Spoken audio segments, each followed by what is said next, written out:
ठाणे महानगर पालिका की हद में कुल 9 प्रभाग समितियां, 9।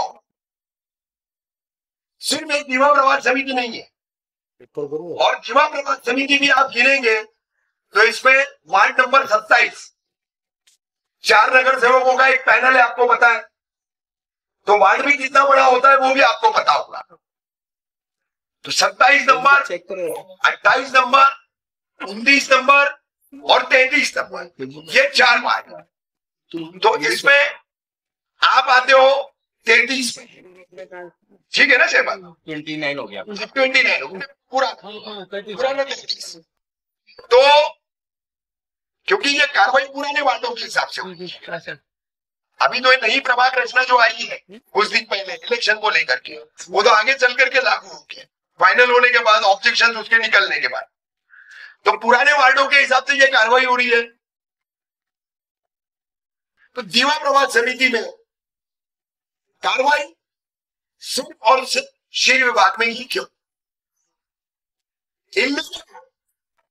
मैं फिर कहता हूं, ये शीलडागर पुलिस स्टेशन इलीगल बताए, कब तोड़ेगी मनपा? मुमरा पुलिस स्टेशन सन 92 में मेरे सामने बना।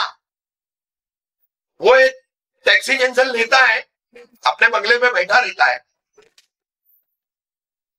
बकलोली करने के अलावा कुछ नहीं आता उसको, इसके उसके ऊपर तनकीद करने का, उंगली उठाने का, बंगले के बाहर कभी निकलने का नहीं, अपने आम भाइयों में, आम लोगों में, माँ बहनों में कभी आने का नहीं, सिर्फ बातें करने का। उनके जमाने में जब वो मिले थे खाने के, तो इन्हीं जीपी बिल्डरों से चंदा करके वो पुलिस स्टेशन बना। मैं खुद गवाह हूं इस बात का। तभी आपको पता होगा कि मुंबई से 2 इवनिंगर अखबार निकलते थे, 2 इवनिंगर अखबार। एक मराठी में था आपलं महानगर और दूसरा था हमारा महानगर। पुराने अखबार पढ़ने वाले, जानने वाले लोग अगर होंगे तो उनको पता है कि ये निखिल वागले जी के अखबार, और उस अखबार में हिंदी में मैं ऐसे सब एडिटर उस वक्त काम करता था। डेली मुंबई से मेरा अप डाउन होता था। 92, 93 का राइट मैंने मुंबई से जाके मुंबई में कवर किया, चाहे गोवंडी के सभी इलाके हो, चाहे सारे धारावी प्रतीक्षा नगर हो, चाहे घाटकोपर, भटवाड़ी, वर्वे नगर, आयशा कॉलोनी, जोगड़पट्टी हो, ऐसे कई इलाकों में उस वक्त हम लोग जाते। तो उस वक्त की बात है, ये साहब मेयर थे, तमाम बिल्डरों से चंदा किया गया और वो इलीगल पुलिस स्टेशन बनाया गया। आया ना हाई कोर्ट के ऑर्डर की संख्या है कि नहीं? वो तो पहला वो तोड़ो, तोड़ो। सरकारी काम को लीगल कर नहीं रहे तो आपका काम कैसे लीगल हो गया? अगर गरीब उसकी इस्तेदाद नहीं है, उसकी हैसियत नहीं है टीएमसी अप्रूव्ड किसी प्रोजेक्ट में घर खरीदने की, भारती कोनिष्का, अटलांटा, सनराइज, 45 लाख से 60 लाख तक का 1 बेडरूम होम किचन मिलता है। हम में से किसकी ताकत है? मेरी नहीं है, आप में से किसी की भी नहीं है। तो आज ऐसी कुछ पुरानी बिल्डिंग को नोटिस जो नहीं मिलने वाली पिछले 5 सालों में, हमारे जैसे लोग, आप जैसे लोग वहां मकान क्यों खरीदे? क्योंकि हमारा बजट उतना, हमारा बजट उतना। इसके लिए शुरू से हम कह रहे हैं कि कंस्ट्रक्शन को लेकर के डेवलपमेंट कंट्रोल रेगुलेशंस जो है, जिसको शॉर्ट फॉर्म में डीसीआर कहा जाए, जिसपे हर कारपोरेशन का या महानगर पालिका या जो हिंदी भाषी है वो नगर निगम के नाम से ज्यादा जानते हैं, तो उसका कामकाज जो चलता है टाउन लाइन, ये बिल्डिंगों के नक्शे पास करने का, वो डीसीआर पे बेस्ड है। तो उसमें आप बदलाव लाओ, कम से कम छोटी जगह आप भी अपनी मकान बना सके, आप भी अपनी बिल्डिंग बना सके, उन्हें परमिशन के लिए आप फैसिलिटी अपनी कॉलेज पे। 2 दिन पहले साहब आए, उसी कुलकर्णी साहब ने क्या बोला स्टेट गवर्नमेंट को नजर में कि स्टेट गवर्नमेंट को कॉम्प्रहेंसिव पॉलिसी लाना पड़ेगी। इतने ज्यादा तादाद में हमारे पास पिटीशन चाहिए तो हम उनको डील कैसा करेंगे? हर जगह तो तोड़ने नहीं कहा जा सकता। अधिकार कोड उस तरीके पर आ रहा है। क्यों आ रहा है? क्योंकि आज हम सड़कों पर उतरकर हमारे मोहल्लों में खड़े रह करके ये जो हम अपनी एक दूसरे की आवाज मिला करके हमारी आवाज को बुलंद कर रहे हैं, ये कहीं ना कहीं उसका नतीजा है जो सरकार तक भी जा रहा, जो जुडिशरी तक भी जा रहा। उसके बावजूद ठाणे महानगर पालिका उसके रिश्वतखोर अधिकारी, पर स्लैब पैसा खाने वाले, उनके कलेक्टर घरों में आराम से बैठे, पैसा उन्होंने कमाया, बिल्डरों को काम करने की अनऑफिशियल परमिशन उन्होंने दी, स्लैब पर जो है पैसा नहीं पहुंचा तो पोंगल लगा करके लाखों की वसूली उन्होंने की, बिल्डिंग बन गई, लोग रहने आ गए और आज आप उनको उजाड़ने का कानून तो कानून लोगों को तुम बेघर कर दो। कितनों के पास हमारा घर टूटता है, हमारी बिल्डिंग टूटती है, हमारे पास कितनों के पास ऑप्शन है सज्जन? बताओ बताओ कितनों के पास? किसी के पास हमारे पास कोई सब्स्टिट्यूट नहीं है, हमारे पास कोई दूसरा ऑप्शन नहीं है। ये वाले हमारी बच्चियां बड़ी मदरसे की, आज आप सालों से मदरसा चल रहा है हमारे अपनी साहब का, और तुम आकर के वहां नोटिस ले लो भाई, सोए थे इतने नहीं सोए थे क्या? या फिर आपकी जो अंधाधुंध कमाई आज से 2 महीने पहले तक चल रही थी, तो वह हरी हरी नोटों की जो चादर आपकी आंखों में लग रही थी, उसकी वजह से शायद आप नहीं देख पा रहे। हाईकोर्ट का ऑर्डर हो गया, उसके पहले से कलेक्शन के कपड़े हो गए, ये ग्रुप कलेक्शन करेगा कि वो ग्रुप कलेक्शन करेगा, फलां पुराना करेगा कि नया आने वाला करेगा, उसमें आपने सबकी सत्यानाशी कर दी। आपका कलेक्शन तो रहेगा इस तरह भाई, लोग की नौबत आ गई। दूसरा फेज, जैसे मैंने शुरू में कहा, 2 फेज। एक फेज मैंने आपको बताया फील्ड वर्क, कागजी कार्रवाई, कानूनी कार्रवाई। दूसरा फेज आज मुश्ताक भाई को बोल करके यहाँ के तमाम दूसरे हाफिज अय्यूब साहब हैं, हाफिज जी मदरसे वाले, इन सबको बोल करके हमने ये मीटिंग आपकी आज इसलिए कॉल की। 9 सितंबर, आज 31 अगस्त है आपा, 9 सितंबर से टीएमसी एक्शन में आएंगी। हम अपर लेवल पर कोशिश है हमारे चल रहे, लेकिन हमको सिर्फ उसी पर डिपेंड रह करके नहीं चलेगा। हम सिर्फ उसी पर डिपेंड होंगे तो हमारे यहाँ कार्रवाई होकर रहेगी। 9 सितंबर से कार्रवाई का दौर शुरू होगा। हमको पता चलेगा कि पहला कार्रवाई का टारगेट सारा कंपाउंड है, तो उस वक्त आखिरी पॉइंट पर हम आए, हम खरड़ी रोड पर थे, सारा सिटी पर, वहां से भी कुछ लोग साथ में यहाँ पर आए, बहुत लोग आए भाई, हम लोग 11 बजे। उसके बाद हम खान कंपाउंड हमको उसी सड़क पर गए, फिर 4 और हर जगह हमने एक बात समझाई, किसी एक कार्रवाई हो, मान लो सारा कंपाउंड ने कहा कि सारा कंपाउंड कार्रवाई होगी, तो पूरी अचानक पूरा नेताजी कंपाउंड, पूरा ग्रीन शिवलिंग, भोलेनाथ नगर, पूरा खान कंपाउंड, दोस्ती सड़क को, बबलू कंपाउंड, कंपाउंड, सारा सिटी, ये सब जो जितने भी इलाके यहाँ के लोगों को आकर के सारा कंपाउंड में खड़े हो गए।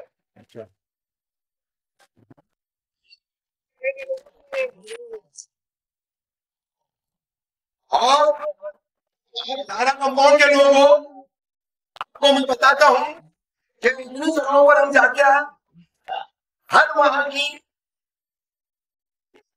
जितनी भी आवाज, वहां की जितनी भी माँ बहने बच्चियां थी, जितने भी जवान नौजवान बड़े बूढ़े, उन सब ने एक ही इरादा किया, जहां भी कार्रवाई होगी हमको मैसेज मिलेगा, हम उसके अगले 15 मिनट में वहां हाजिर हो जाएंगे।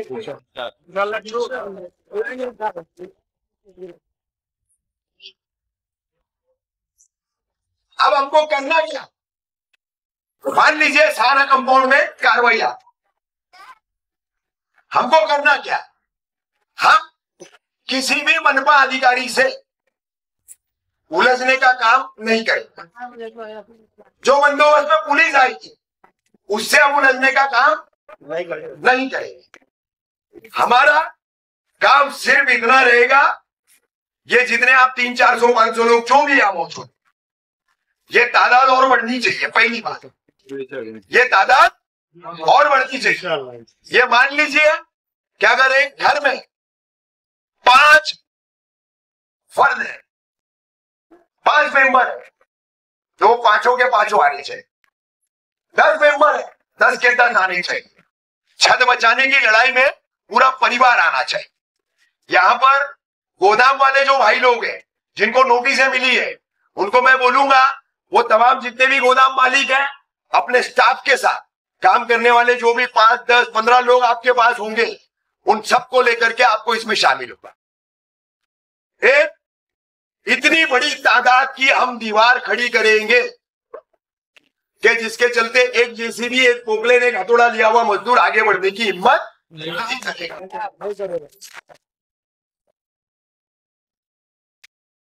मैं हर जगह, शायद आप लोगों ने कुछ महीना पहले मुमरा प्रभाग समिति में एक मीटिंग हुई थी, तो मेरा एक शॉर्ट वीडियो आपने देखा होगा कि हाईकोर्ट के आदेश पर सिर्फ मुमरा कौसा में अमल होता है, दीवा में नहीं होता है। वो वीडियो आप लोगों ने देखा होगा। तो उसी दीवा में क्यों बोला मैंने ऐसा? उस दीवा में 4 बिल्डिंग है, उसकी एक सोसाइटी है जिसका नाम है अनंत पार्क। उस अनंत पार्क सोसाइटी को हाईकोर्ट ने तोड़ने का ऑर्डर दिया। जैसे आपकी 15 साल पुरानी बिल्डिंग है यहां पर, वैसे वहां भी वो 10 से 12 साल पुरानी बिल्डिंग है। लेकिन भाइयों के प्रॉपर्टी के डिस्प्यूट में वो मनोहर मडवी नाम का बंदा वो गया हाईकोर्ट और उसने वहां से जनवरी 2025 में वो जस्टिस अजीत गडकरी की बेंच ने ऑर्डर किए थे। जनवरी गया, फरवरी आया, बेंच चेंज हुई, अजीत गडकरी साहब गए, गिरीश कुलकर्णी साहब आए, तो गिरीश कुलकर्णी साहब ने ये ऑर्डर, अब ये ऑर्डर फरवरी का, उसकी तामील कैसी हो रही है वो देखो, और जनवरी का वो ऑर्डर, उसकी तामील कैसी होगी वो देखो। फर्क क्या है? वो लड़ रहे। फर्क क्या है? वो लड़ रहे और हम क्या कर रहे हैं? कहीं तोड़ा जा रहा है तो खड़े रह करके ना देख रहे, वीडियो बना रहे, अरे टूटा, अरे टूटा, ए भाई देखना जेसीबी चल रहा है, ए भाई देखना पोकलेन चल रहा है, बस वीडियो बना रहे। और जाकर के हमारे किसी भाई का, हमारे उस बिल्डिंग में रहने वाले 25, 50 जो भी फैमिलीज हैं, उनकी तबाही का मंजर देख रहे हैं। हम लोगों को शर्म नहीं आती यार? इतने बेईमान हो गए हम लोग। किसी की तबाही बर्बादी का मंजर देखे हम खड़े रह करके दिल गवारा करता है?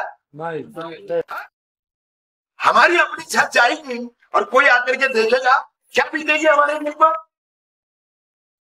आज हमारी अगर छत छीन ली जाए और वो तमाशा देखने के लिए गांव इकट्ठा हो जाए, आपको क्या लगेगा? ये इतने निरीह लोग हैं, इतने बेहिस लोग हैं कि कोई हमारी मदद भी नहीं करता। हम एक दूसरे की मदद नहीं करना चाहते, हम एक दूसरे का साथ नहीं देना चाहते, हम एक दूसरे का हाथ पकड़ना नहीं चाहते। मुसलमानों का हाथ तो ये है, रात दिन देखता हूं।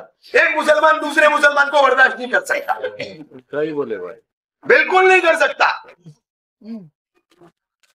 अरे बेटा गाड़ी ऐसी पार्क किया गलत है, ओ चीचा जाओ अपना काम करो ना, उसी को बर्बाद है।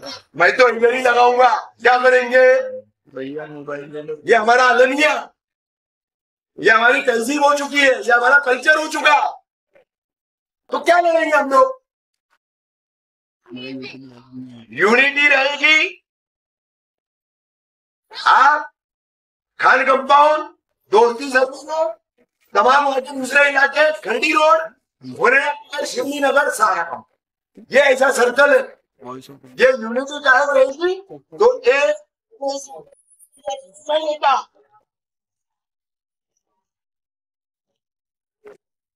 लेकिन चाहिए क्या, यूनिटी।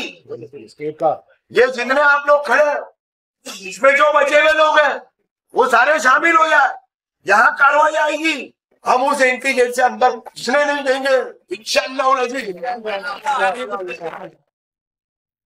इस बात की दीवार बन करके खड़े हो जाएंगे और हमारा एक ही कहना होगा,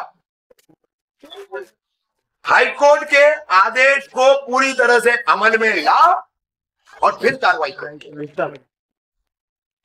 हमारे यहाँ आपको एक तरफा कार्रवाई करनी है तो हमारी लाशों से गुजर के जाना। क्या किए आनंद पार्क के लोगों ने, अपनी बिल्डिंगों के सामने तमाम औरतें, तमाम बच्चे, तमाम मर्द पेट्रोल की बोतलें लेके खड़े हो गए। करोगे आप लोग ऐसा? एक बात समझ लो, नहीं निकलती, जब 5 से 10 हजार लोग आत्मदाह करने पे उतारू हो जाएंगे ना, तो कहा जाएगा प्रशासन, कहा जाएगा बताओ ना मुझे। घर पे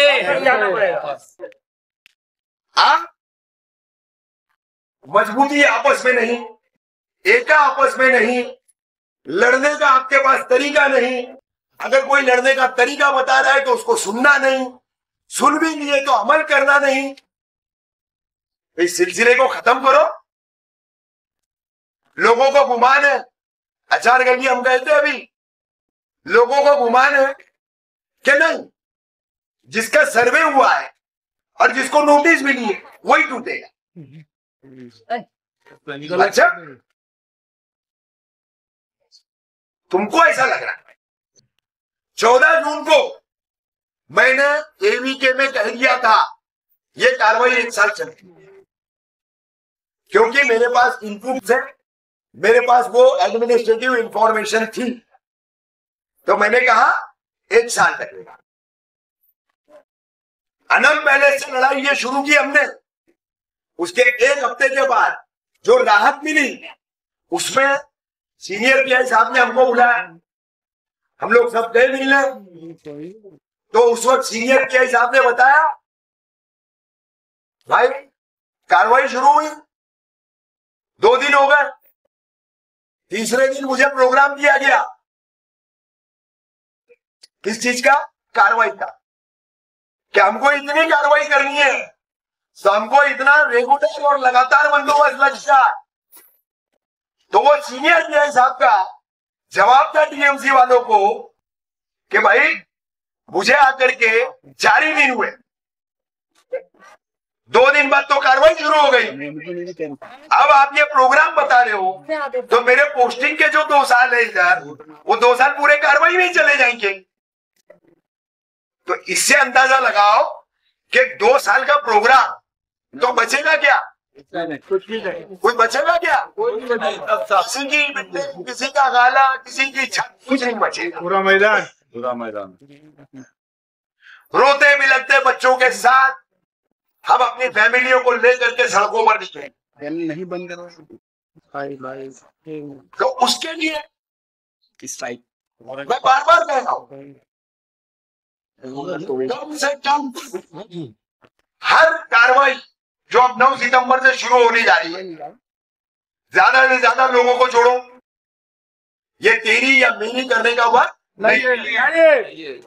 मैं ये अगर सोच रहा हूं कि अरे जाने दो कुतुबुद्दीन भाई की छत जा रही है, अरे जाने दो अलीमुद्दीन भाई की छत जा रही है, मेरी तो नहीं जा रही है, तो ये मैं मुगालते में हूं, आज उनकी गलवेरी, सबकी बारी है, बारी बारी सबकी बारी है। तो इस मुगालते में रहना नहीं। जब सोचो कि इस शेर टाइगर की हद के एक सीनियर पीआई ने हमको एक औपचारिक बातचीत के दौरान बताया कि इतना बड़ा प्रोग्राम कार्रवाई का बना हुआ है, तो उसकी डेंसिटी को समझो, उसके सीरियसनेस को समझो, उसकी जो हम पर जो मार पड़ने वाली है उस मार को समझो। जिनकी जिंदगियां गुजर गई, अल्लाह के करम से 2, 5, 10 साल जो भी बचे हैं जैसे जैसे कट जाएंगे, अपने बच्चों को क्या दे जाओ? अपने बच्चों को क्या दे जाओगे? ये छत किसके लिए बनाई? खुद के लिए, और खुद के बाद अपने परिवार के लिए, अपने बच्चों के लिए। वो छत ही नहीं रहेगी तो कोई भी नेता नगरी आएगी, बोलेगी नाला बनाता हूँ, सड़क बनाता हूँ, फुटपाथ बनाता हूँ, किस काम का? कोई काम का। ये बिल्डिंग की जगह खड़ी रहेगी तो तुम ड्रेनेज का ओनर रहोगे ना। इस बिल्डिंग की जगह खड़ी रहेगी तो तुम सड़क का ओनर रहोगे ना। तुम बिल्डिंग ही तुम्हारी जगह पे नहीं रहेगी, तुम तुम्हारे घर में ही नहीं रहोगे, तो क्या फिर तुम्हारे को ड्रेनेज लाइन और क्या सड़क की बातें और क्या फुटपाथ की बातें, क्या गार्डन की बात? घर नहीं रहना, जाके गार्डन में बैठोगे। नेता बोलेगा गार्डन दे रहा हूं। तो इन तमाम चीजों को समझो। 9 तारीख से कार्रवाई एक्शन मोड में आने वाली है, तो हमको बिल्कुल एक शीशा पिलाई हुई दीवार की तरह हर जगह खड़ा होना है। आपको मैसेज आएगा खान कंपाउंड पहुंचो, पहुंचना है। आपको मैसेज आएगा अचारगंदी पहुंचो, पहुंचना है। आपको मैसेज आएगा भोलेनाथ नगर पहुंचना है, पहुंचो। हर जगह जहां कहीं भी कार्रवाई है उस जगह पर दूसरे इलाकों के ये तमाम हमारी जो टीमें बनी हुई है उन लोगों को पहुंचना है और बिल्कुल डट करके खड़ा रहना है। लाठी चलेगी, पहला मैं खाऊंगा। गोली चलेगी, मेरा वादा है पहली गोली मैं खाऊंगा। लेकिन भागोगे, हटोगे, उसी पल वो लड़ाई हार जाओगे। ये तुम्हारे बच्चों के फ्यूचर की, मुस्तकबिल की लड़ाई है। लड़ना है तो बिल्कुल एकदम मजबूत इरादों से मैदान में डटे रहो, नहीं तो अभी बोल दो हम अल्लाह हाफिज कर लेंगे। क्या इरादा आप लोगों का?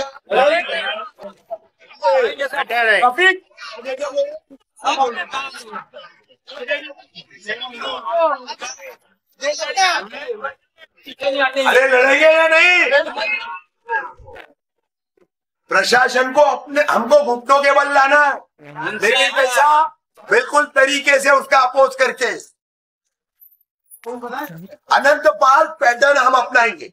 जो मैंने बताया तुमको दिया, हमको वही करना है। हमको किसी से ना गाली उपचार करनी है, ना किसी को अरे तुड़े बोलना है। ये मेरे हाथ में मेरी पेट्रोल की बोतल है, मैं खड़ा हूं, मुझे जाना है, ये मैं खुद को जलाता हूं, फिर तुझा। ये इतने ही लोग, एक तस्वीर कर लो, इतने ही लोग अगर इस एक्शन मोड में आएंगे, बढ़ेगा प्रशासन आगे,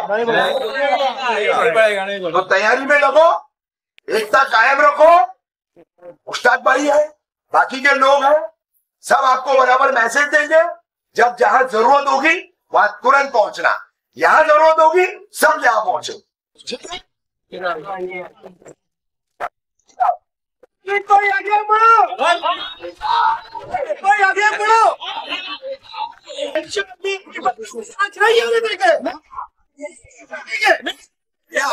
मुझे परवाह नहीं है, मेरे लोगों के घर बसने चाहिए।